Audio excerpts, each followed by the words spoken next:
Let's go. Who everybody there? Do you remember? Me ready for have some fun again, you know. Alright.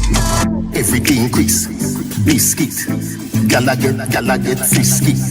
White rum, biscuit. With a big fat spliff and kiss me. Gala tease me with the thick lip. Could the tongue ring, could the lipstick. Watch the waistline, they so frisky. This up, I fi go down in a history.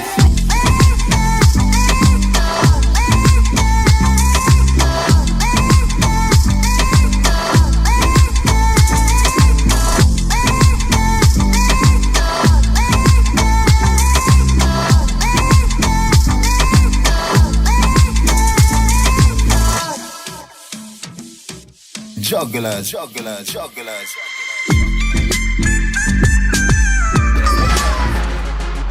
Let's go.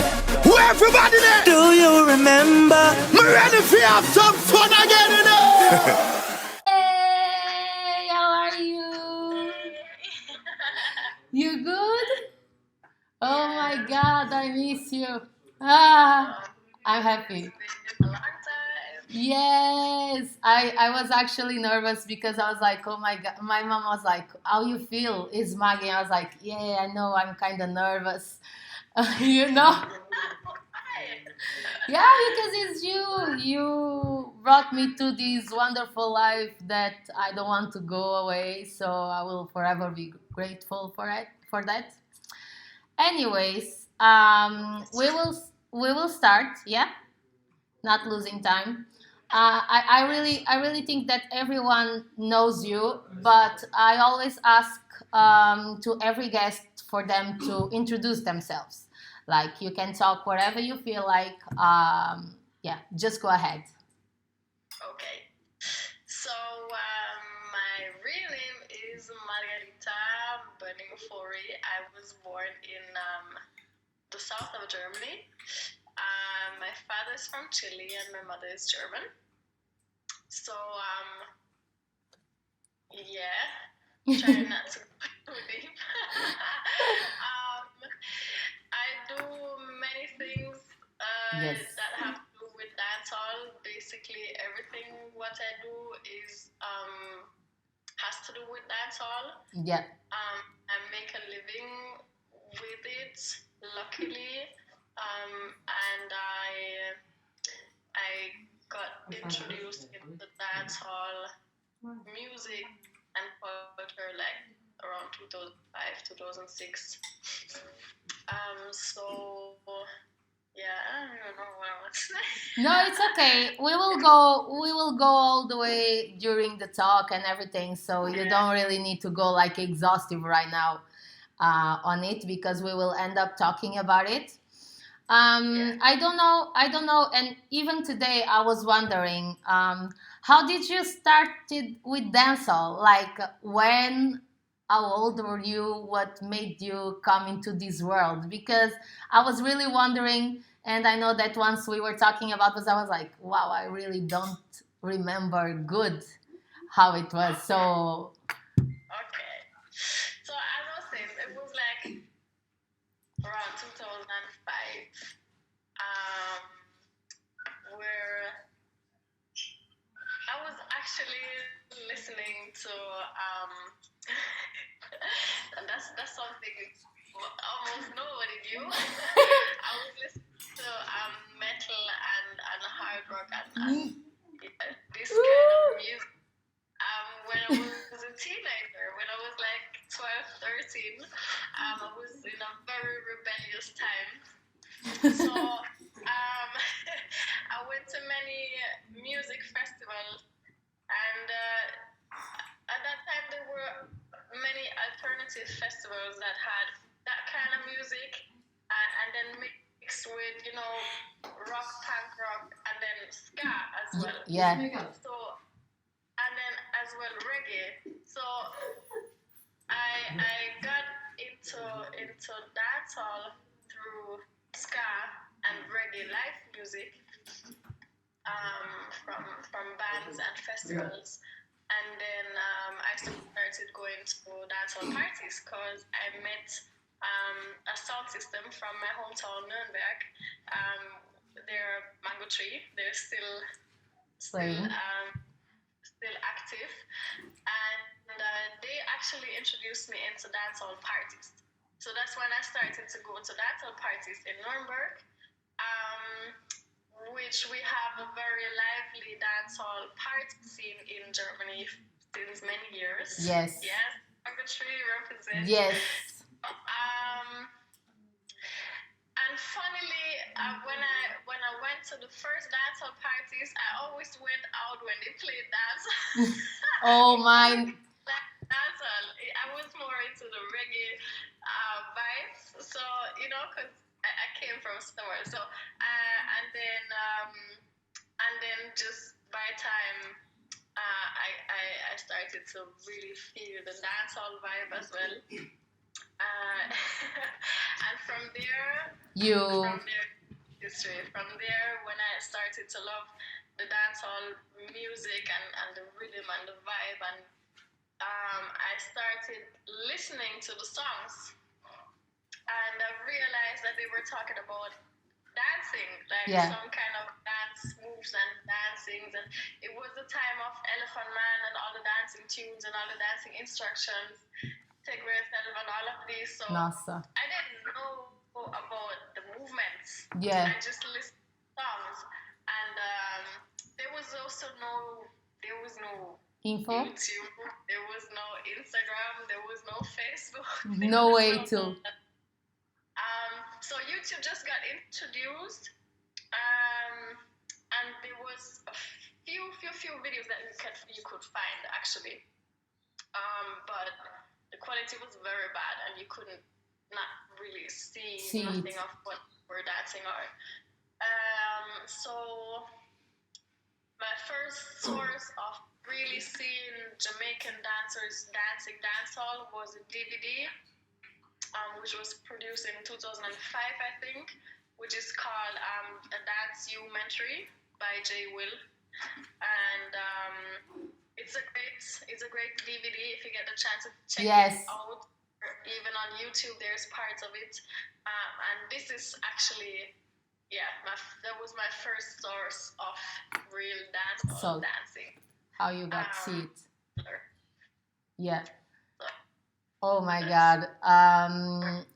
After that, what made you? Was that video that made you go straight into the dance part, in the dancing part? You always dance dancehall, or you dance other genres before, and then you step into it when as long as you were finding these new documentaries. So while I was having this rebellious time with the metal music, I was actually dancing set pattern dances, as in standard, like classical and Latin.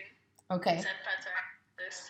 So this is also where my roots are, like salsa and bachata merengue. So, but from there I went straight into the dancehall. Okay. So I did not dance any other urban dance style before I started dancing dancehall. I was doing ballet before as a child, and then I was doing the set pattern dances, and that's it. Into dancehall. When like, how was by the time when you wanted to dance and you couldn't find the infos or like good videos for you to dance? How did you like go into it? How did you find a way of start dancing it? Because good question. Well, I definitely have to give credit you find a way of first dancehall crew from Nuremberg, that we met each other at actually a dancehall queen competition in Nuremberg. Yes. They were at that time all over the place. So I think it was 2005 or 6, not sure. So So, and then one of them was Munchi, big up yourself, from Munich, and one of them was Jara and she was from Berlin, and she moved to Nuremberg. And Munchie had been to Jamaica, and the other coming from Berlin, they had some knowledge. You know, they had something to teach us. So I definitely learned from them the first basics, you know, signal the plane and these things. And then, as I was saying, the DVD, the documentary, as well. Yeah, as I was saying, there was no YouTube or social media platform where you could just check out videos. So DVDs was the thing at that time. And apart from the documentary DVD, I was inspired by Pasta Fridays, all of these parties. DVDs that we could get. And many Dancehall Queen DVDs. Like the Dancehall Queen International from Montego Bay. They had a very good distribution of their DVDs. So they were very accessible for us. And yes, that's actually, that was the main part that I had at the beginning. The possibility to look at, or, you know. So that was as well the main thing that I started dancing with, like the Dancehall Queen style. But I never felt 100% comfortable with it. Yeah, I guess that many people don't know that you actually compete and that you're actually won the Dancehall Queen. Yeah, I was Germany's Dancehall Queen in 2010. I really think they should know that. So yeah, and then I won it.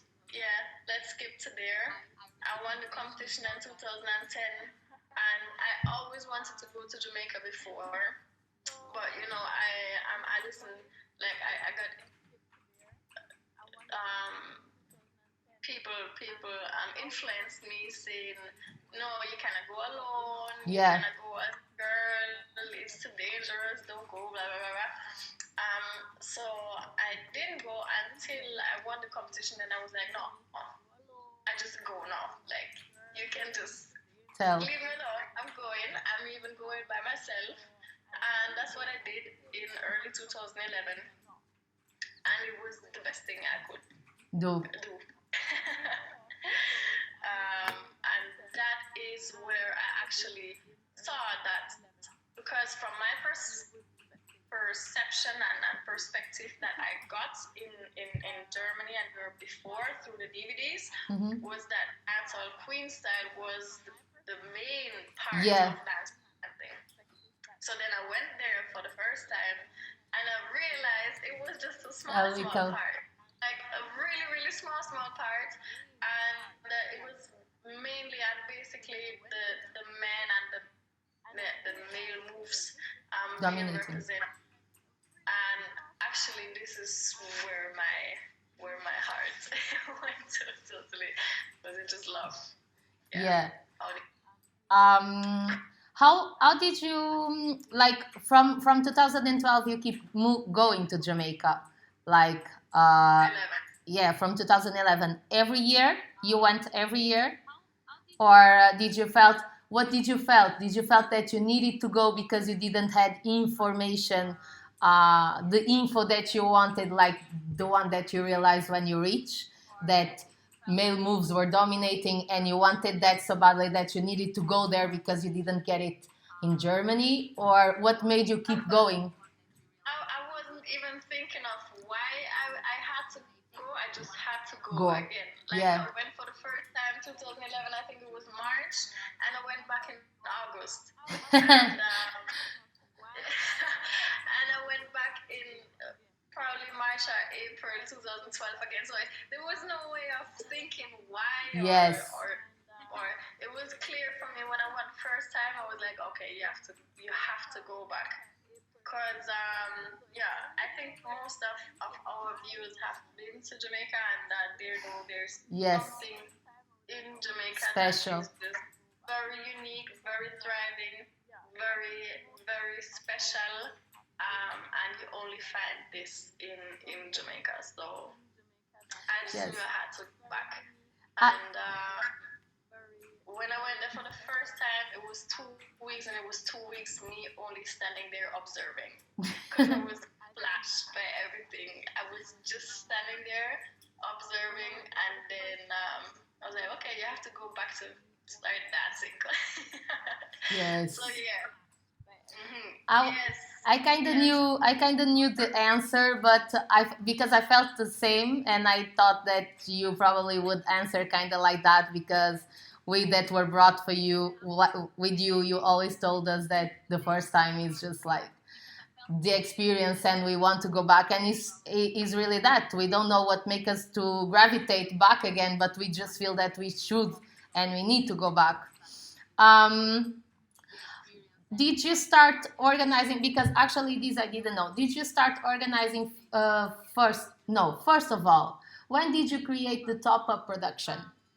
Because I was wondering the year, the year, or when it came to your mind that you needed to create it, and when you created, were you already planning to do all the things that top up production does? Because top up production for me is like a huge inspiration, and well, I learned everything from you. So I really think that top up is kind of my family, not kind, but really my dancehall family, and I really think that people should know about it more. All right. So let's go deep. So top up production. The idea is coming from my ex-boyfriend and me from 2012. Okay. So back in 2012, the name and the idea was born, and he was producing music, and I was like doing videos, and then I started to do the first workshop in Berlin. So that was the first little project. And it was just, because we wanted to have a name for it, a label. So I left my ex in 2012, and then from 2014 I kind of relived. Okay. Do you see that? Yeah, I think we can say that. For me, it works. I understood. Recreated Okay. the label. I kept the name because I had already worked with the name, and it worked well, and I liked it, and I got his permission. So, but from there, from 2014, it was me, and then from 2014, I asked my team, Yes. if they would join me in doing all these things, which in 2014 I already knew I wanted to do a trip. Yes. Yes, and the workshops by 2014 were becoming more than workshops, and it just reminded me. Yes, Sister Special. And I started the first kind of a camp, which was not only one workshop, but it was JR Black Eagle, it was Jacqueline Enough, it was Orville and Shelley Expressions.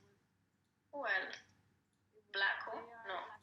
No, Blacko, I think that at least I was there in 2015. Yes, Blacko was the year after. So it was a small lineup, it was 2 days, and it was a party, and it was a show contest.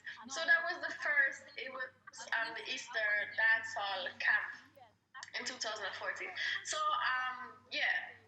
name started in 2012, and then in the order and the first people account that under Top Up Production now, we started in 2014. Yes. Did you organize after the camp that first camp, the trip, Yes. Top Up Shot trip? Easter Dancehall camp was Easter, around April. And then from I went to Jamaica for the first time and I came back teaching my students, I always felt the need to take my students to Jamaica to show them. Because, I know. as a teacher, We can't. We can. Yeah. You can try to explain and Yes. tell but yeah. They need to live it. I'm not a Jamaican. They don't live in Jamaica, and you have to go to Jamaica to actually know and feel and experience. So that was when I went there for the first time. I knew I wanted to do a trip and bring people. So it came into realization in 2014, September 2014. I brought the first group. Yeah, I went in 2015. I'm kind of glad to know that I was there, like kind of near on of after the recreation. I'm like, oh, okay, I didn't miss much. And now, what kept you motivated to organize? Because I wasn't in 2014 on the small camp that you say that was kind of a small camp, but I was in 2015. And from that year on, I was always there, besides 1 year that I was in Jamaica, that I guess that it was 3 years ago. And I still remember 1 year that I was running all over Europe to reach to the camp. But every year I see it growing so much. And I always see call them our Top Up fam, working towards the development of the dancehall for all the community, because it's the work that Top Up Production, now as CDC Festival, is doing. What kept you motivated to keep doing it? Because I know that is a hard path, and sometimes we feel a lot of stuff. So I would like to know it. All right. So until last year, 2019, 19? I kind of, or 18, 19, I kind of did not need any motivation to go again. It was Okay. just clear from that. I love promoting, working, experiencing this culture in Europe or even in my hometown, and just seeing all the people coming together, enjoying and sharing the vibes and getting more into it, and kind of bringing a Jamaican vibe to Berlin. It was I needed No motivation. I'm going. The only thing now that changed from 18, 19 was my personal situation, which I got from single and then married entrepreneur and Two promoter kids. and dancer to mother. Yes. So that actually changes something, because you start to think differently, as in before. Cool. We miss you too. Oh, yes. Before it was just just keep on doing, even though you don't make money out of it. Just keep on doing. It's your passion. It doesn't matter. Just do it for the love and for the joy and for the passion you can share with the people and for the people. But then being a mother is different. You cannot invest too much time anymore in doing something just for the love. Yes, I understand. Because you need time for your kids. So this is when I started thinking, okay, if we do not get any financial support to do this, I cannot continue doing it. So this is what Prince, my husband, and me decided. So yeah, then we got some governmental support. Woo! Finally. For 2020, and we thought 2020 was going to be a good year. Oh my God. Yeah, here we are. Oh my God.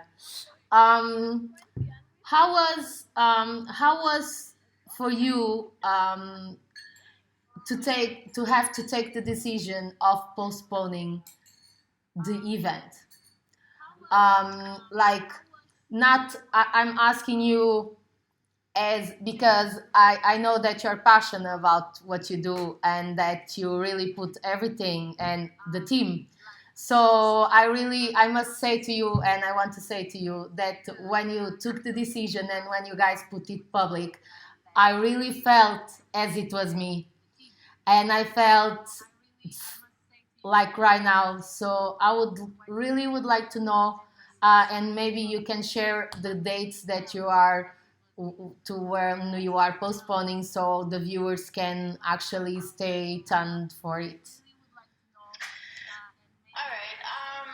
I was probably the last one of my team who was having any faith. We had a meeting mid March, which only half of us did attend, and the rest, like, it was already like kind of a live meeting.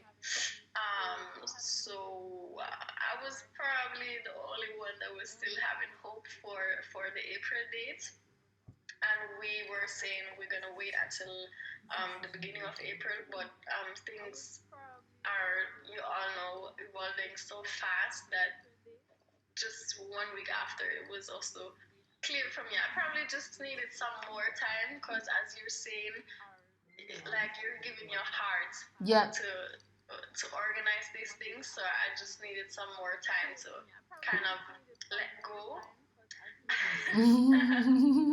So yeah, and then now yeah, I'm gonna just be honest with you. I love it. No, it's not cool. Nossa. We'll link up soon. We'll link up soon. Yes. I'm gonna be honest with you now. The August date that we published is actually the only option that we got from the venue. Okay. For this year. So if they would have offered us anything else, we would have taken it as well. But that's the only date. So right now, our government released that big events, big events are not allowed until August 31st in Germany. So this is what they released on Thursday or Wednesday, and now the Senate of Berlin is deciding what exactly means big events, because there's big events, and small events. We still we have hope that next week they will release the exact figures of what that means. If we are able to do the events end of August. If not, I'm gonna go into a depression for the next 2 weeks, and then I'm gonna come home. I'm here supporting you. What we're going to do? Because yeah, as you were saying, like right now we would be rehearsing for the From Then Till Now Dancehall Theater show. Dance Expression supposed to be here already. Supposed to have the first show next week. So yeah, but that's how it is. And yeah, thanks for keeping your fingers crossed. Really keep our fingers crossed for August. And it's not only if they allow us to do it, but it's also if people will be allowed to travel. Yes. Because another question for us is, even though they allow us to do it, because they say up to 500 persons at the same spot, it's okay. Then we have to think of, if we want to do the festival, if probably not everyone who was supposed to and wanted to come, yeah, will be able to come because Yeah. of travel regulations and stuff. So, Yeah, we'll see. I understand. Yeah. Well, let's keep our fingers crossed. I really, really hope that this is going to change somehow. But here in Portugal is exactly the same thing. We were talking during this month. I was asking you and the month before how you were going to do it and everything, because although I had the declaration of my doctor saying that I should stay home, I was considering to travel and everything. But then the travels are gone, and even I will share this here. My boyfriend works for Lufthansa, for LGSP, and they for from 400 flights, I guess 433 in 32 flights, they were having 40 this last month. So they were not. They are sending people home. So I really don't believe. I hope this change, but I think it will take some time.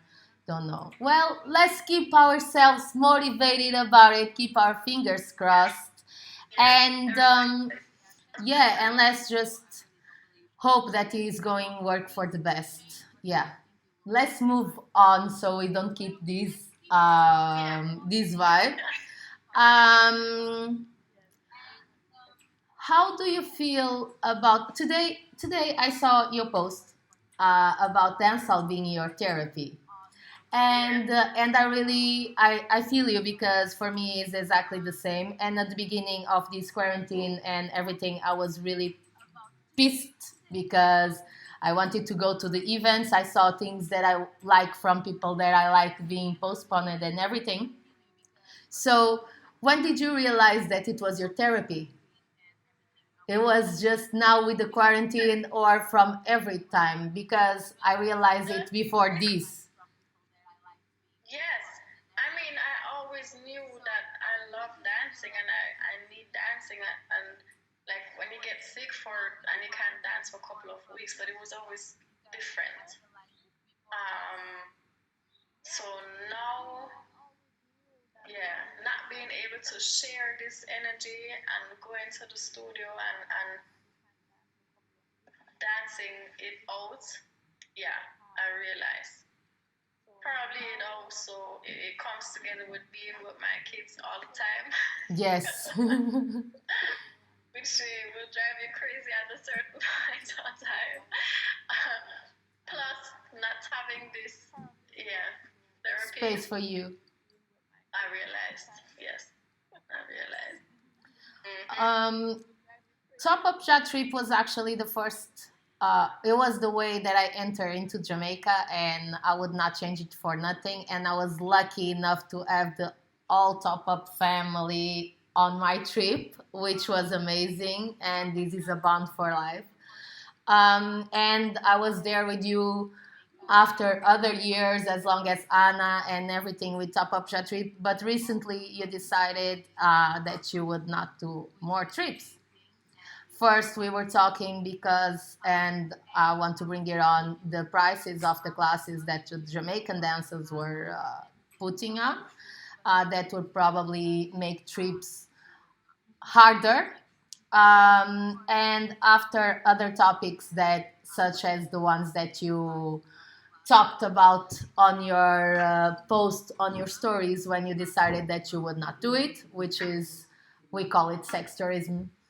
And I really think that these are topics that we should talk, because I never knew someone, I never went with a different person, but the professionalism that you organize the trip, I really think that the dancehall community will lose something very big with this decision of yours, because you not only brought us there, such as with me, I read about Jamaica, you made me feel interested to a point that I am studying in the university, trying to bring it to Portugal and everything. And I really think that this will be a loss, but I really understand your decision, and I would like to talk about it. because I really think that people should understand also, because it's a big effort for you to do it. All right, so as you already said,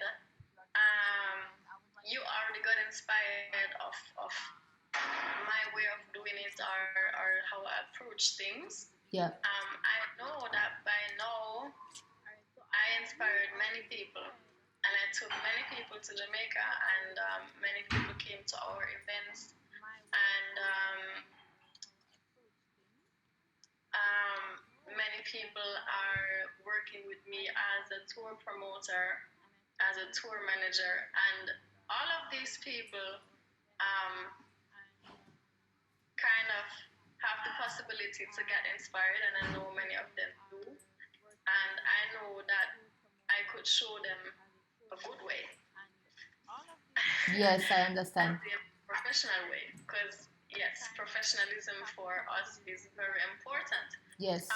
So I am very positive that people that, for example, when with me or with us with Top Up Production on a Top of Jamaica trip, if they decide to bring students by themselves, they're not gonna just jump into it and do whatever, but they're gonna think of how they're gonna do it and how they're gonna prepare the people, and you know, so Yes, I did that actually. positive of my legacy. Yes, it is. It is. Trust me, So it is. I could do this step with a good feeling, because I know I did my part, and I'm very happy of what has evolved since then, because not only I wanted to bring my students to Jamaica, but I wanted to uplift the scene in Germany, in Europe, in general, but of course especially in Germany, and I know that I did, and I'm very, very happy and grateful for that, and I'm very grateful for all of you that joined my trips, my events, and everything, Yes. and now are, you know, keeping on spreading the thing and working with it. Yeah. Yeah, I really agree with what you said, because in 2017, when I took my first students there, I remember before I going, as I knew that I would not be able to be top up, I went to you and to the girls, and I was every time trying to see what was best, what you think it was best, and everything, because you really, really got us inspired with your passion. And I would like to share here what I always share to everyone, which is, if there was no Maggie, there was no Dancehall Camp Portugal, or Diana as people know her right now, because you really made me work out my ass, and you really introduced me to the world that I wanted. And I understand that maybe people that would probably right now are at the stage that I was, they will feel kind of lost, you know. That's why I was doing this question, but they can join, of course, other trips, and they can join Top Up, now CDC Festival, if he's going to yeah. One thing else that I would like to know and to talk about, yeah. It is just asked for my reason why I decided not to do the trips anymore. Yes. I'm gonna explain Please, again please. fast. So one reason was that when I started to do the trips in 2014, the scene was very different from how it is today. And that's what tourism does. Tourism has good sides, good impacts, and negative impacts, always, wherever tourism is happening. So I love the fact that Jamaican dancers and the dancehall industry got the possibility to earn more And grow so much. through tourism. I love that, and because I was one of the first to push exactly that. But then going there again and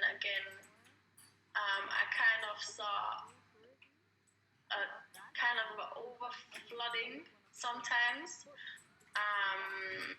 Feeling that even the Jamaicans, some of them did not feel comfortable anymore in their space because of the overflooding of tourists. And it's not only many tourists, but my main issue were and are tourists that do not behave right, in my opinion. Yes. As in they just jump into the space and the scene and the culture without having observed before, without having studied before, and that's not okay. Because it's a culture. It's not something like, I don't know, a fitness class or a Zumba that was crazy just like that. But so in my opinion, it's very delicate. Yeah, so you have to treat it with care. So that is one reason, one big reason. As well, another reason actually is I love to, like, when I do something, I just have the German word in my head. I'm sorry, I can't help you as yet. Not talking Germany. Not to do the same thing what everyone is doing. Okay, you like to keep it unique. Yeah, from when I started doing it in 2014, it was like 3 of us doing trips, and then it just became the thing to do Jamaica trips, and like everyone started doing Jamaica trips, and I don't have no issue with no, I really have no issue with that. People doing Jamaica trips. It was just, for me, it was like, okay, well, I started the thing and I pushed the thing, but it's good now. Like, let's take the next step. Yeah, Anna is killing me. Let's take the next step, and that's actually what I'm working on. I'm not gonna tell. Oh my God, curious. 100% official, but yeah, I'm working on the next step. Oh my God, I am here. I want to know what is that next step. So as soon as you post it, I will be like, first in line. Maybe first or second, because Anna will be probably also fighting for the first place, I'm sure. Now, do you think that, well, let's put it this way. When I went in 2015, I felt that for me, Jamaica was not, how can I say? Nowadays, I feel that it's easy to reach there. That everyone just reached there and everyone is there and everyone is, I don't know. It was such a huge step for me, you know, like it was so special. I remember how I felt. I remember of my mom leaving me at the airport. I remember when I saw you. I remember the first time I stepped into a party. I remember my reaction. And sometimes I look around and I feel that this feeling is getting lost somehow. This amazing, I don't know how to say, this awesomeness that I felt. I don't know if it's, again, that people are not studying well and getting there, or maybe the dancers are not actually doing the effort to pass the same message, because, as you said, they don't feel comfortable. There is tourists every day, everywhere, besides now. And things for them are losing the magic. You understand what I mean? But what is your opinion about it? Because I feel sometimes that I really need to say to my students every day in every class that this is something special, and they just can't grab it and do whatever they want. They need to understand it, and to understand it, they need to go hard and study and everything. Yeah, I would like to for you to share your opinion, because sometimes I get lost with this in my head, you know. Share my opinion on what exactly? I kind of lost your question, I think. Because on the fact that you think that maybe is people that get in a hurry to reach Jamaica, and they are not ready as yet.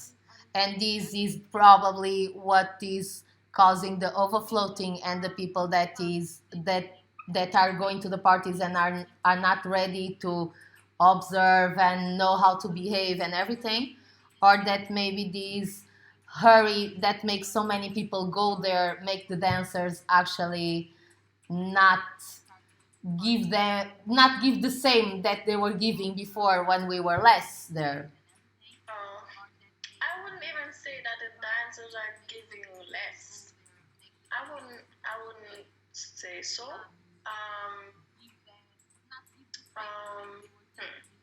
Not sure how to answer. I'm sorry. This is what no, I usually don't have the opportunity to talk about these things besides with you, and So it's weird for me to say this because I am a part of this development, but more tourists in the dance hall means and meant less authenticity at the end. I agree. So I think that is the main issue. thing. Yeah. I agree with what you said. Yeah, I really, really, really agreed. Let me just check my notes. Yeah. So you also, with the top of production, you also organize and you start organizing. I don't know exactly the year you start management, working as a manager for dancers. Why did you start doing it? First of all, like was part. Next tourism. Oh, okay. Should I this quickly before? Yes, go ahead. Perfect. Where is the beginning of the question? Alright, explain. Well, it is just a phenomena that I have addressed in a post and a story which got shared a lot, and then we also did a conference on the topic on Western tourism in the Caribbean In March? Especially in February, end of February. Okay. It is a new thing. I would say like from 1 to 2 years now. What I am observing in Jamaica, which I do not like, is that there is just many girls, female dancers, traveling to Jamaica, getting involved into romantic personal relationships with the dancers. And I don't have no issue with it. Like it's everyone's personal thing, but it just got a thing. It just got really a thing. As in me knowing that there's females going with the aim to get involved with a Jamaican dancer intimately, and I think that is not why you should go to Jamaica as a dancer. That shouldn't be your main interest. Your goal. Yeah. And well, this changed a lot as well. This all these relationships between mainly European females and Jamaican males. Did I answer your question? I really think you did. Yeah. Yes, I really think you did. Do you think now going to that? Sorry. Do you think that this is like an evolution of what we spoke long time? I don't know if you remember the first time we spoke about sex tourism and we were just sharing our opinions. Do you think that this is just an evolution as dancehall is getting more tourism, and there was already that rent a dread term that was also related, and this is just like a consequence of the evolving of the tourism within dancehall? I'm not saying that it's only happening in Jamaica. None Yeah, of yeah, that. yeah. Yeah. I agree.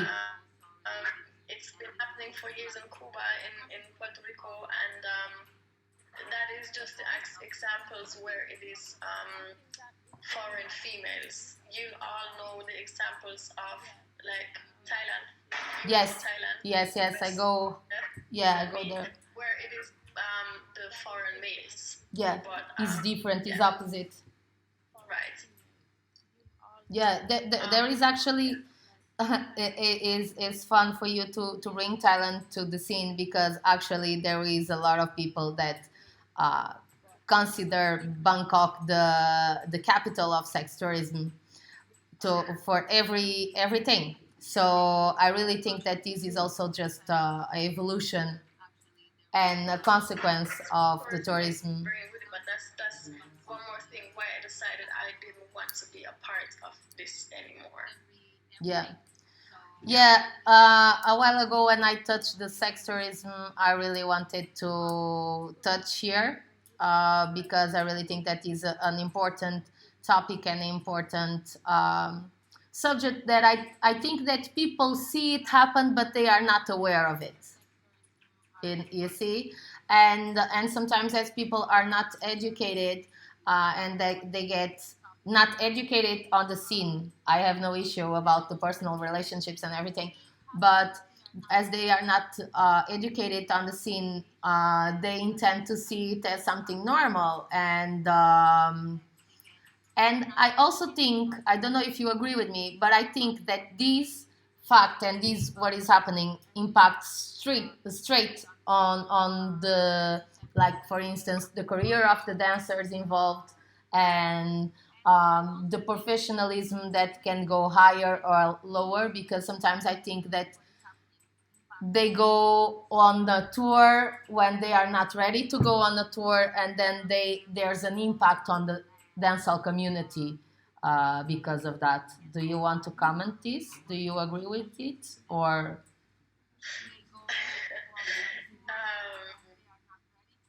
Yes, as I was already saying, all these relationships are definitely affecting the scene in Jamaica and overseas. Overseas, yes. And overseas. So from my perspective and experience as a tour manager,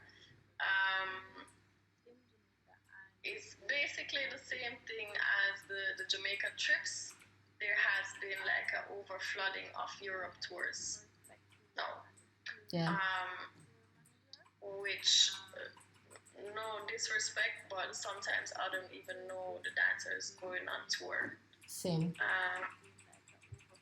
And I think to go on a Europe tour, that should be something special, and the person should be ready for it, like really ready for it, because you're going to represent your culture and your country. Yes. And this is me citing Jamaicans. Yeah. Right? They're saying this. So yeah, I agree. When did you started organizing trips for dancers? Yeah, so I have to give thanks and respect to Latonya Style. Yes. Who went on her first solo Europe tour in the end of 2012. Yes. And this is where she asked me to do a little help for her, which I did, and I organized, I think, 3 workshops for her in Germany, and that was kind of the beginning of our collaboration in this. And when I think back to this, the excitement was so big. Imagine the excitement was so big. The first Jamaican dancer to really go on a Europe tour for workshops, and the first time for a Jamaican to teach a workshop in Berlin. It was really like, wow. So today, this is just like, Ray is living around the corner.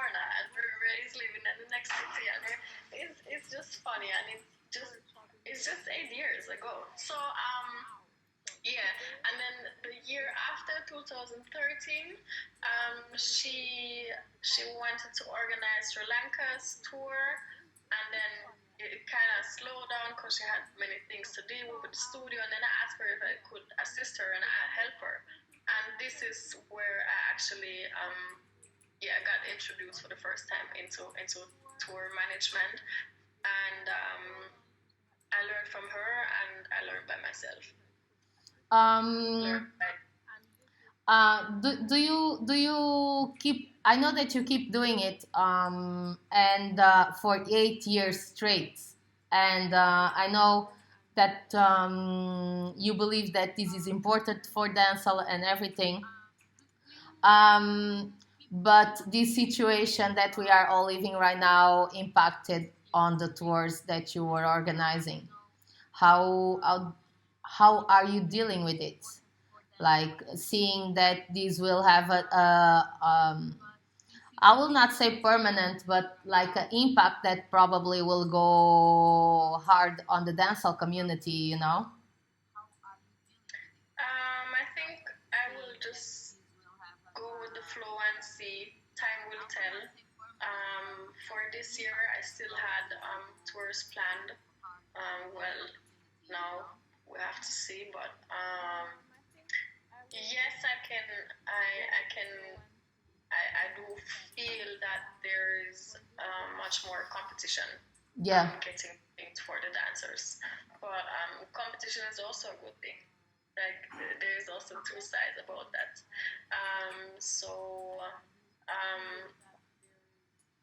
It had not affected the tours that we've been doing very negatively.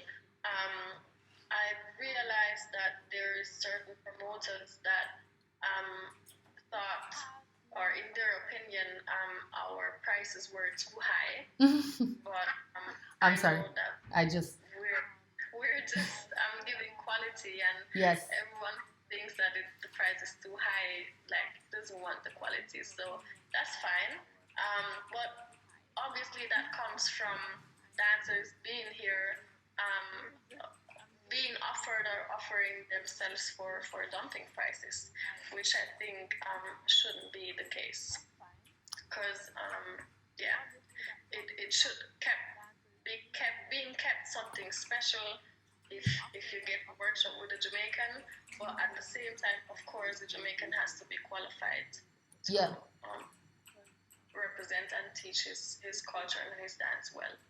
Yeah, I really agree with you because it doesn't matter which experience I had, but I really think that if you're already in the scene and you already had good classes with qualified Jamaican that will deliver actually during the class, and you felt and you already experienced, then you will be able to by yourself clarify that obviously that person wasn't ready. But in the case of people that are being introduced right now to the scene, this could be something that will give them the wrong idea of the dancehall community. Wait, my life is going down because we are here already for 1 hour. We need to go out and come back again. The fact, because this year I experienced that. I was in a workshop from someone that I really think that was not ready. That is a very good dancer and everything, but I know how to manage it within myself.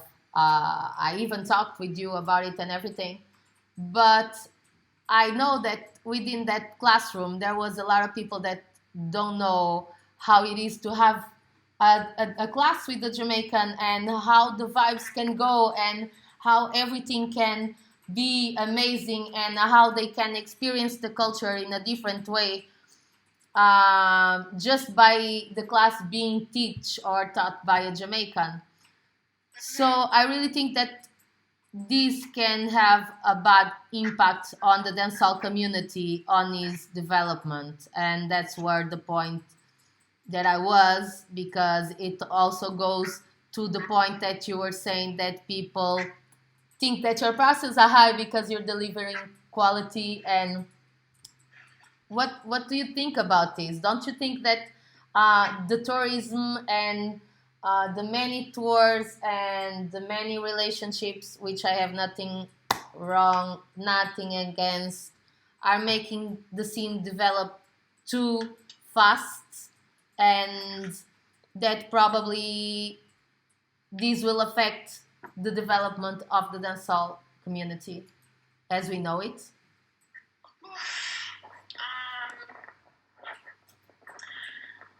Affect the dancer community as it or the development as we know it is it's hard to say because evolution always brings changes Yeah, and it won't be steady.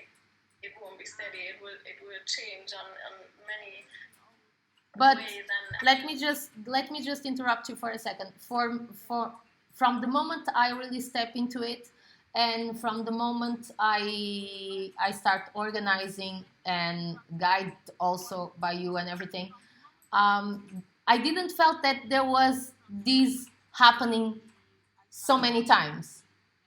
You understand what I mean? I had one or two experience that were not the best, but it was just not like now, with the feedback that I have sometimes. well, one more time, giving credit to Latonia Style and as Yeah, well oral expressions. They were very important key figures in teaching many, let's say, raw street dancers. That's nothing negative, but raw street dancers that had never had taken dance classes before, but they just danced because they were just great dancers, and they just yeah, learned dancing in the street. Um, those two invited many of those that are great dancehall right now. teachers today and touring the world to their studios to teach and show them actually how to teach. And you definitely can tell who are which dancers are of this generation that were regularly teaching as well dance classes in the studio because they got kind of a yeah nice foundation of how to teach. Um, and then it's not me to actually tell them, but it's also themselves addressing the topic that professionalism definitely is a big thing that you have to work on. And I think that's definitely one thing that I can tell is that going on tour is not easy. It's hard. And I think that's a big problem that many young dancers now Face. they think going on tour is it's just like Travel. the same Nice as travel. just going there making money dancing a little. No, it's fucking hard. Yeah. It's fucking hard, and you have to really have yourself and your personality and your professionalism together to manage to do a tour professionally. Big up to all the dancers that I've been working with. Yes. Love all of you, and it was always great to work with them. Um, Professional.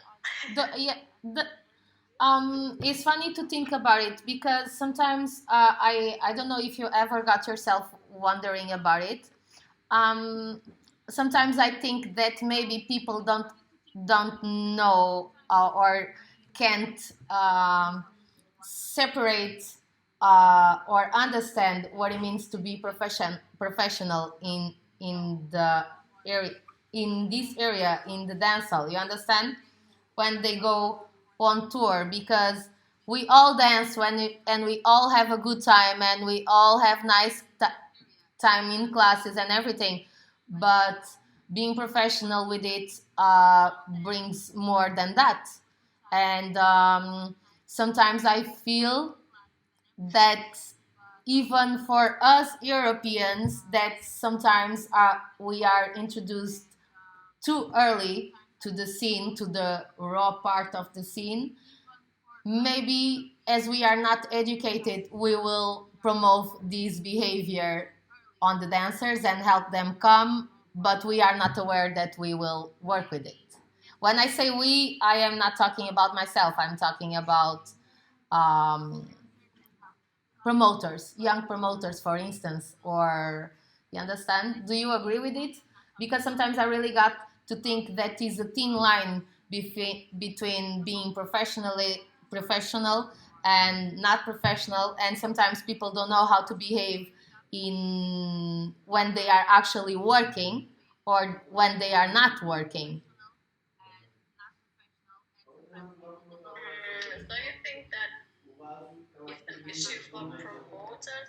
I really think that is an issue for, honestly, for the whole community. Because when it comes to the point that people don't know how to understand what is, it's not like imagine how to be a dentist.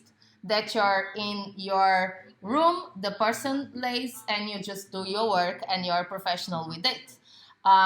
When you're organizing an event or when you're organizing a tour or when you have to teach something that you did all your life, sometimes people don't know how to separate because it's there all their life. You understand what I mean? And maybe it's not easy for them to understand what it means to be professional. Yeah. And then now you are, well, it's always a problem when someone is not professional for everyone involved. Because I really think that people don't understand. I don't know what I'm trying to say is that I don't think that sometimes people are aware that they are not being professional because they are dancing. That's what I was trying to say. You're not acting unprofessional if you know what professional means. Yes. That's obvious. Do you think Yeah. do you think that there should be kind of I don't know, like conference or something that where people like you should share or would share um, topics or even kind of education that would help these people understand um, how to get more professional? I was thinking about it because we are bringing so many conference and talking about so many things that maybe this could help the scene to get uplift, you know? Right.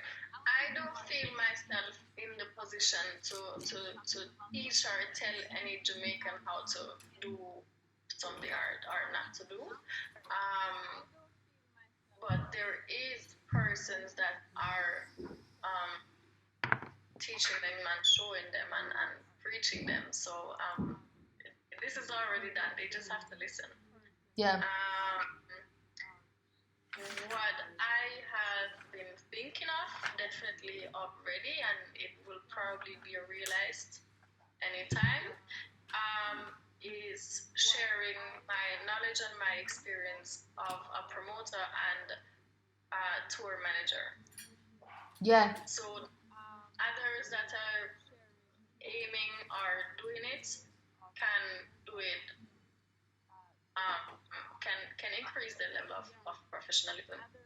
Yeah, I really think that would be nice because honestly, I can't imagine myself without you. And everything that I learned, I know that I learned with you. And I after each camp, or for those who don't know, after each camp or after I organize something, I always ask for your feedback. And I know that was the key for me to do everything that I'm doing, and I really think that would be a good thing for you to do. If you're thinking about it, let's the quarantine take your mind into that possibility because I really, how can I say? Sometimes I felt so lost about what I should do within what I wanted to go and my goals because when I started here in Portugal, there was people there was people doing it, but there was not people doing it as I wanted, and you know it because I talk often with you. And also, it was very good for me to have your you sharing your knowledge and you sharing your experience. Of course, it was with a different aim, and we know ourselves from a different path. But it was very, very, very important for me to um, build myself and to build everything that I work. Uh, Someone, Salome was asking for my definition of professional. For me, that means being clear with what you're doing, having a structure, having a clear and fast conversation, communication, not conversation, communication,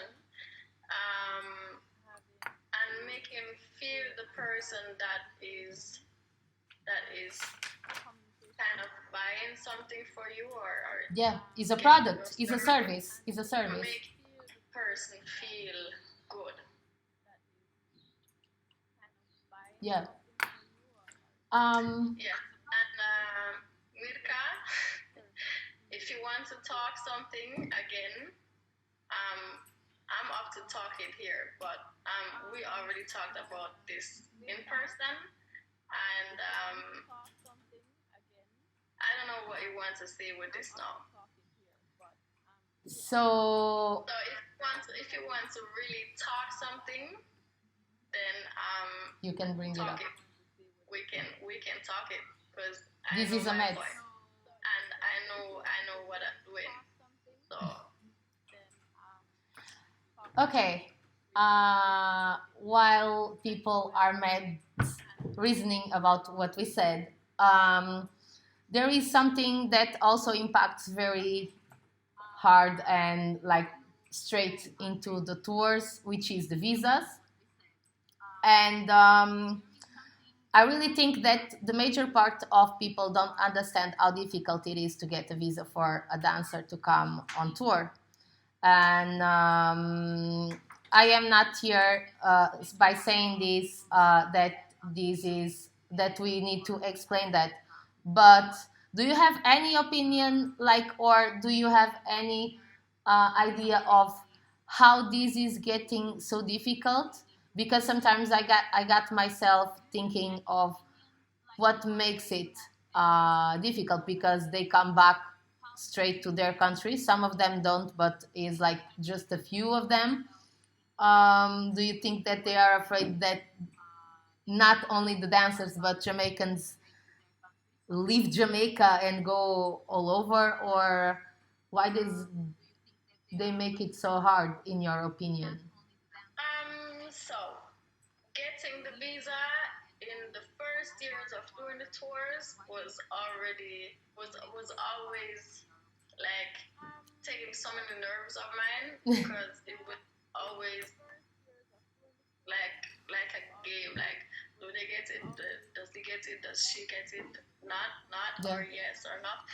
Because it is very, again, I only have the German word.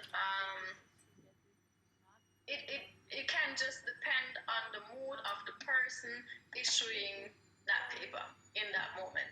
Like, if he or she's in a good mood, it could just depend on that. This got better.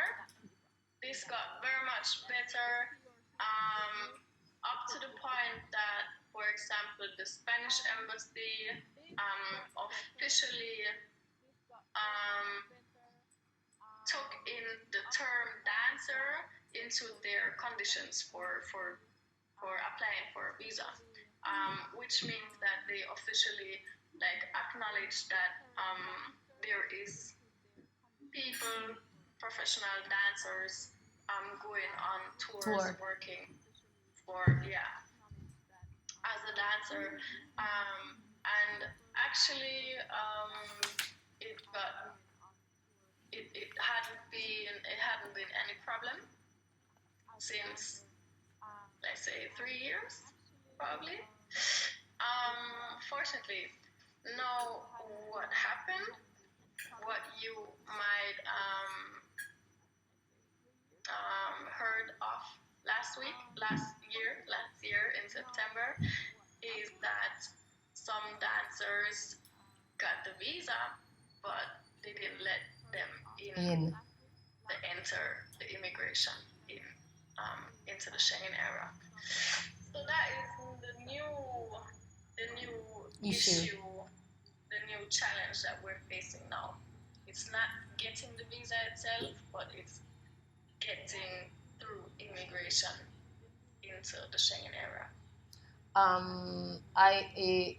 I actually got myself thinking of it, and I even I know some people at the airport, and I was asking them what can make them deny a person to enter, and they said that they actually don't understand. As long as the person got the visa and everything, it's okay. They should not be denied, and that is actually, that probably was just the mood of the persons that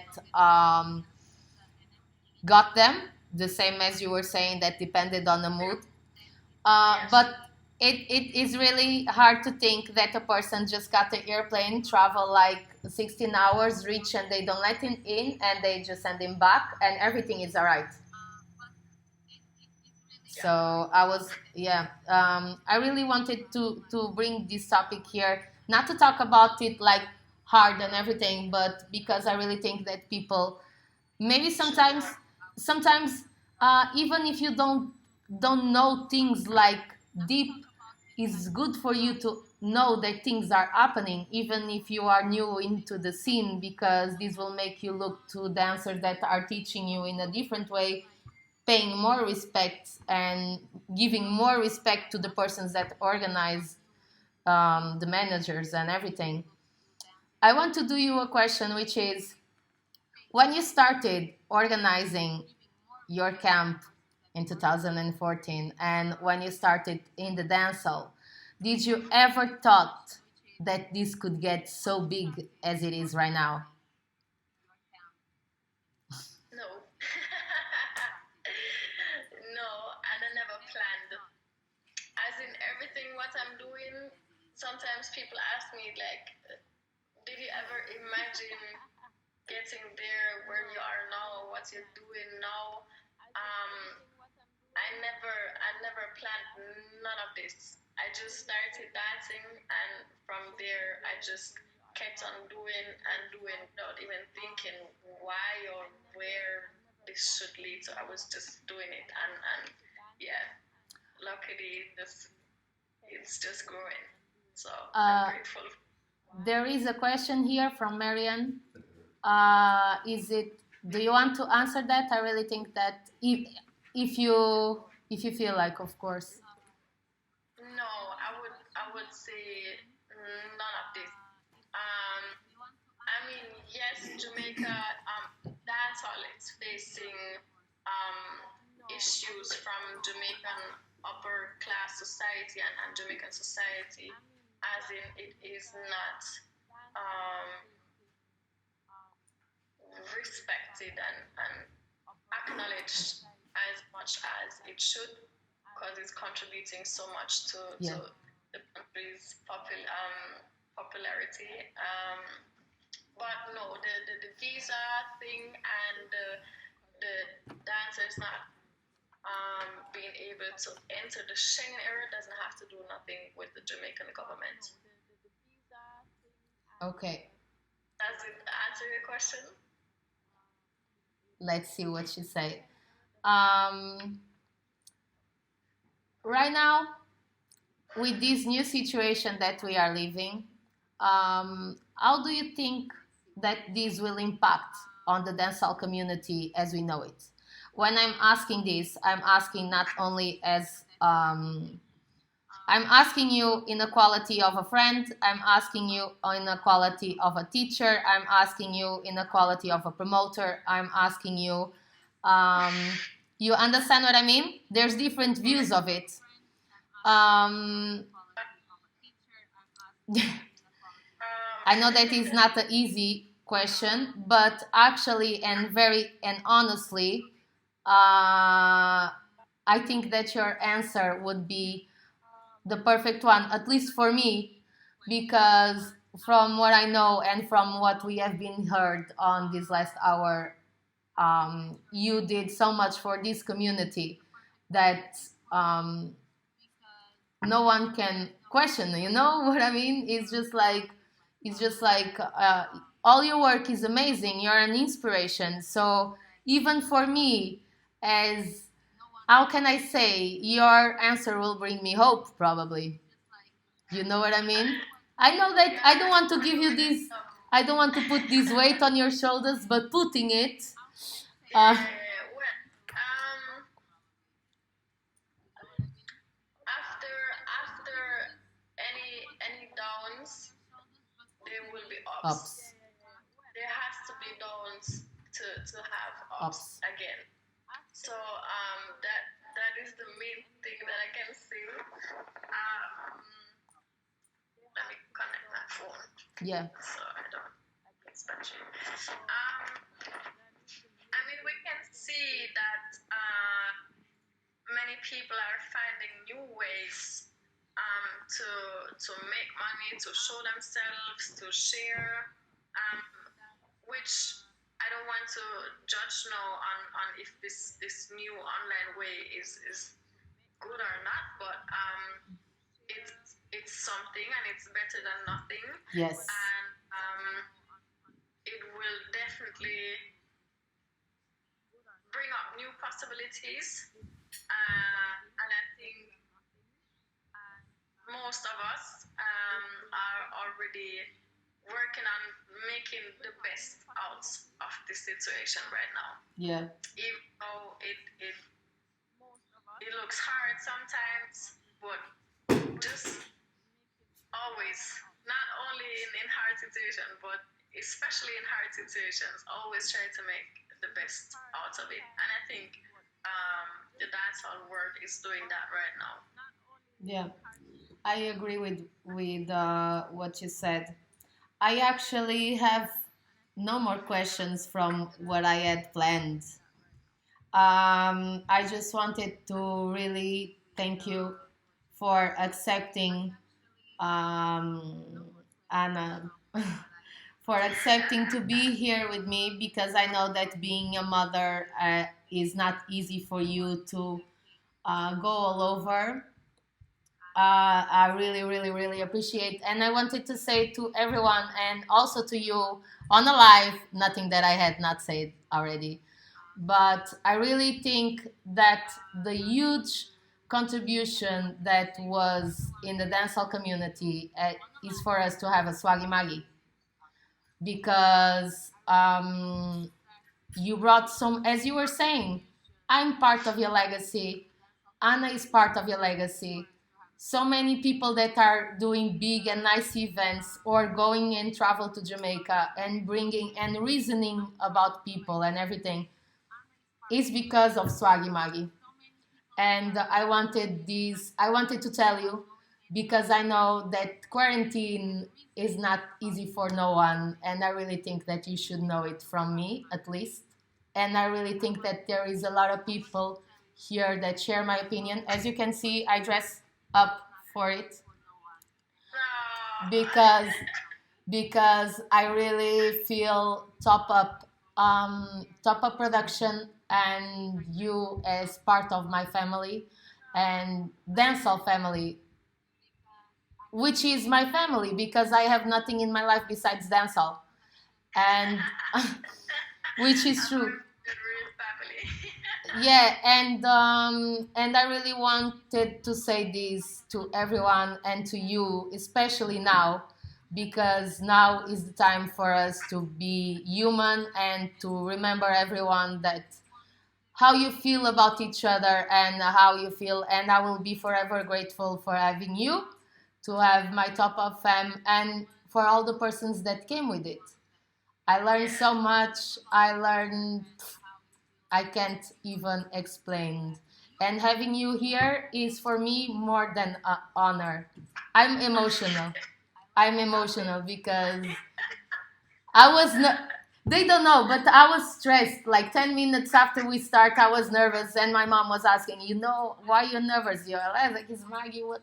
I like. I will be like, "Ugh." But I wanted to share something with you that I didn't share on the previous Medz.